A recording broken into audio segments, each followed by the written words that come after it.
If you've got a Galaxy S20, S20 Plus, or S20 Ultra, and you've registered your device with Samsung's beta program, there's a good chance you can run the Android 11 beta on it right now and get an early taste for Samsung's new One UI 3.0 interface. As you'd probably expect, it's a lot different from the Android 11 experience on a Pixel or OnePlus phone, so let's take a look at what all's new with One UI 3.0.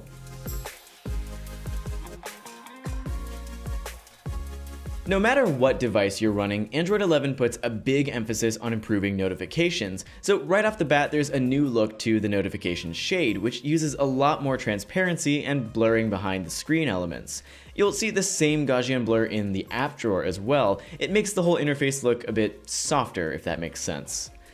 Just like on the Pixel, there's a new media player that stays at the top of the notification shade, and pulling down to the quick toggle view allows you to change the audio output as well, which is great for juggling a handful of Bluetooth headphones and speakers. While we're here, there's also a Devices tab that lets you manage your Bluetooth devices, as well as anything you have connected through Samsung SmartThings. Unfortunately, it only works with SmartThings, so if you're like me and use a service like Google's Home app to manage your smart home devices individually, well, you're just gonna have to keep using that. On the Pixel 4, one of my favorite new features of Android 11 is the revamped Power menu, which lets you quickly access your credit cards for mobile payments and control your smart home. But at least in the One UI 3.0 beta, we're looking at the exact same Power menu as in previous versions of One UI, which just gives you options for power off, restart, or emergency mode. Hopefully that'll improve with the final build. Luckily, Android 11's new notification categories are here and work as expected. Conversational notifications from various messaging apps stay at the top of the screen, while alerting and silent notifications sit on a lower tier. Inside the notification settings, there's a new option to enable notification history, as well as the ability to open incoming conversations as pop-ups, or Android 11's new Bubbles system, which is reminiscent of Facebook's chat heads.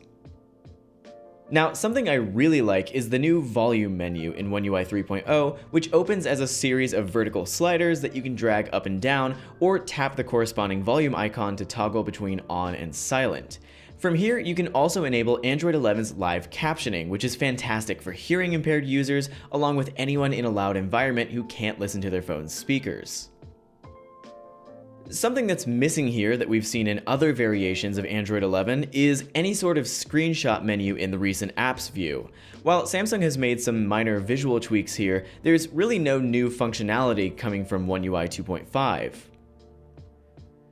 Speaking of visual tweaks, One UI 3.0 actually has quite a few areas that look a bit different from before. The settings menu is a bit more bubbly, and the user profile tab has been moved to the top of the list.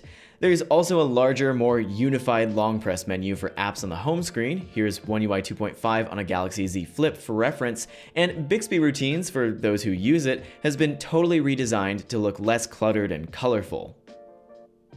There are some other minor improvements, like some new options for your always-on display, resizable picture-in-picture windowed video, and the ability to finally enable Video Enhancer on individual apps, but for the most part, this is simply a refined version of the same One UI experience that we've been using for the last couple of years.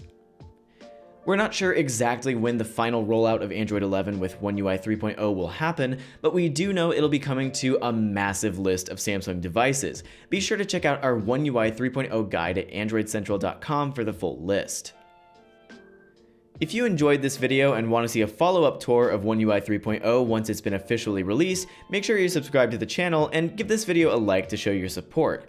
Let us know in the comments down below if you've been using Android 11 on any type of device, and until next time, thanks so much for watching. We'll see you around soon.